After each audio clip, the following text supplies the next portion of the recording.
नमस्कार। आप किस सिचुएशन में कैसा रिएक्ट करेंगे, ये उस वक़्त डिसाइड नहीं होता है। ये पहले ही डिसाइड हो चुका होता है। अगर कोई घटना हमारे साथ घटित होती है और हमारे पास रिएक्ट करने का समय बहुत ही कम या नेग्लिजिबल होता है, तब हम ये डिसाइड नहीं करते कि हमें क्या करना है। वैसे में हमारा जैसा भी कैरेक्टर होता है, हम वैसे ही बिहेव कर देते हैं। शायद आपको समझने में दिक्कत आ रही होगी कि मैं कहना क्या चाहता हूँ। तो आइए एक कहानी से समझते हैं। एक बार एक व्यक्ति मेट्रो से कहीं जा रहे थे, साथ में उनके उनकी मिसेज भी थी। तो अक्सर आप उन्होंने देखा है कि मेट्रो में बहुत ज्यादा भीड़ होता है। तो वो व्यक्ति पहले चढ़ गए और अपनी मिसेज के लिए भी एक सीट रख लिया। इतने में ही एक और लेडी आती है और कहती है कि सीट छोड़ दीजिए क्योंकि आप अकेले हैं।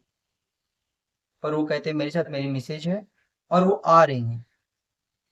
इस बात पे दोनों में बहस बढ़ जाती है और बहस होने लगती है कि नहीं क्या गलत है क्या सही, और दोनों की बहस बढ़ती चली जाती है। इतने में उनकी मिसेज आती हैं और ये कह के बात खत्म कर देती हैं कि ये मैडम पहले आई हैं, मैं बाद में आई हूँ। तो पहला हक इनका बनता है। यहाँ देखा आप, एक छोटी सी बात के लिए कौन सीट पर बैठेगा, दो लोग आपस में लड़ गए। जब उसी सिचुएशन में उस लेडी ने अलग रेट किया और बात खत्म हो गई। कौन किस सिचुएशन में कैसा रेट करेगा ये उसके स्वभाव पर डिपेंड करता है। पर इस स्वभाव में भी बहुत सारे लेकिन किंतु परंतु आते हैं जब हम इसमें हमारा एक्सपीरियंस का तड़का लगना स्टार्ट होता है। आइए इसे कहानियों से समझ। एक लड़का था बिहार का, बड़ा ही दबंग था, कभी किसी से नहीं डरता था। उसकी फैमिली भी उसे हर बात पे सपोर्ट करती थी।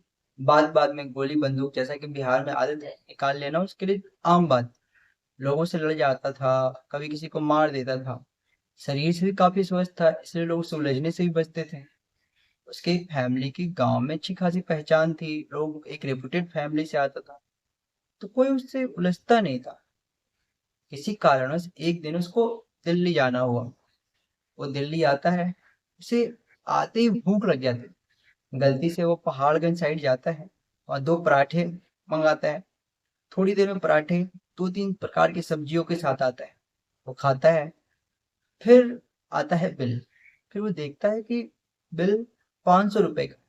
उसने दुकानदार से पूछा, दो पराठे का 500 बिल? तो उसने कहा हाँ साहब, दो पराठे और तीन सब्जियां। उसने कहा मैंने तो तीन सब्जियां मंगाई ही नहीं थी। पर उसने कहा कि आपने नहीं मंगाई थी, हमने दी थी, आपने मना भी नहीं किया। इतने में बात बढ़ जाती है, जैसा कि उस लड़के की अनमुनन आदत थी। वो उनसे लड़ने लगता है और आसपास के सारे दुकानदार मिलकर उसे पीट देते हैं और वो व्यक्ति कुछ नहीं कर पाता। यह तो उन्होंने बुरा ही था, और इस घटना से लड़के ने सबक लिया।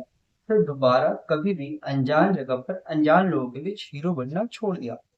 लोग अपने बढ़ते समझ के साथ बदलाव लाते रहते हैं और उनके जीरो टाइम पर रिएक्ट करने का तरीका भी बदलता रहता है। आपने देखा होगा कि अगर किसी टीनेजर से किसी की बहस हो जाए या टीनेजर की आपस में बहस हो जाए, तो हाथ उठाने से हिचकते नहीं हैं।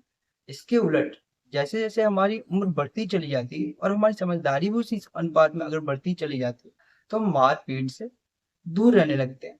इंसान जितना ज्यादा अनुभवी होता है, उतना ही वो बेकार की प्रतिक्रिया देने से बचने लगता है।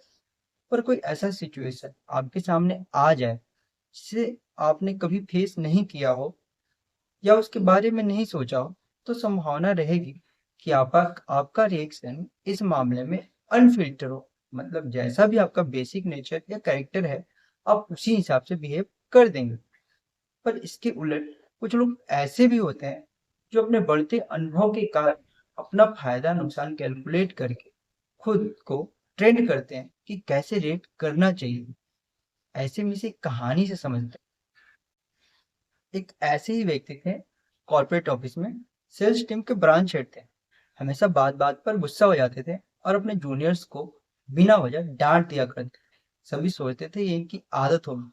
जूनियर्स उनसे तंग तो थे, पर सोचते थे कि इस आदमी की आदत ही ये है कि यह बात बात पर रिएक्ट कर देता है, गुस्सा हो जाता है। पर एक दिन रीजनल हेड आए, वो उनसे भी बड़े वाले गुस्से वाले थे। उन्होंने आते ही महाशय के परफॉर्मेंस के लिए डांटने लगे। लोगों को लगा आज तो बड़ी वाली भिड़ंत देखने को मिलेगी, दोनों आपस में लड़ेंगे और हम मजे लेंगे। पर उन्होंने जो देखा उस पर उनकी आंखों को विश्वास नहीं हुआ। वो आदमी जो उन्हें बार बार पर डांटता रहता था, रीजनल हेड को सर झुका के सुन रहा था और बात बात में सर सर सर सर कर रहा था। देखा आपने कैसे लोग अपने फायदे और नुकसान को कैलकुलेट करके जीरो टाइम के बिहेव को भी मैनेज कर लेते।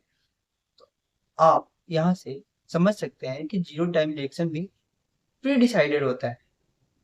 सब कुछ इस बात पर निर्भर करता है कि आपने अपने दिमाग को क्या इंस्ट्रक्शन दे रखा है कि इस सिचुएशन में कैसे बिहेव करना है। जीरो टाइम रिएक्शन पूरी तरह से लोगों के अनुभव पर आधारित है और इस बात पर कि इस सिचुएशन के लिए दिमाग को क्या इंस्ट्रक्शंस हासिल है। एक और लेकिन किंतु परंतु है, वो आपका मूड जो घटना के समय कैसा है, इस बात पर बहुत कुछ डिपेंड करता है। अगर आपका मूड अच्छा है तो सबसे सुखद पक्ष आपके स्वभाव का बाहर आएगा और खराब है तो सबसे बुरा पक्ष। आपने सुना होगा कि किसी सज्जन व्यक्ति ने किसी पर हाथ उठा दिया या किसी को जान से मार दिया।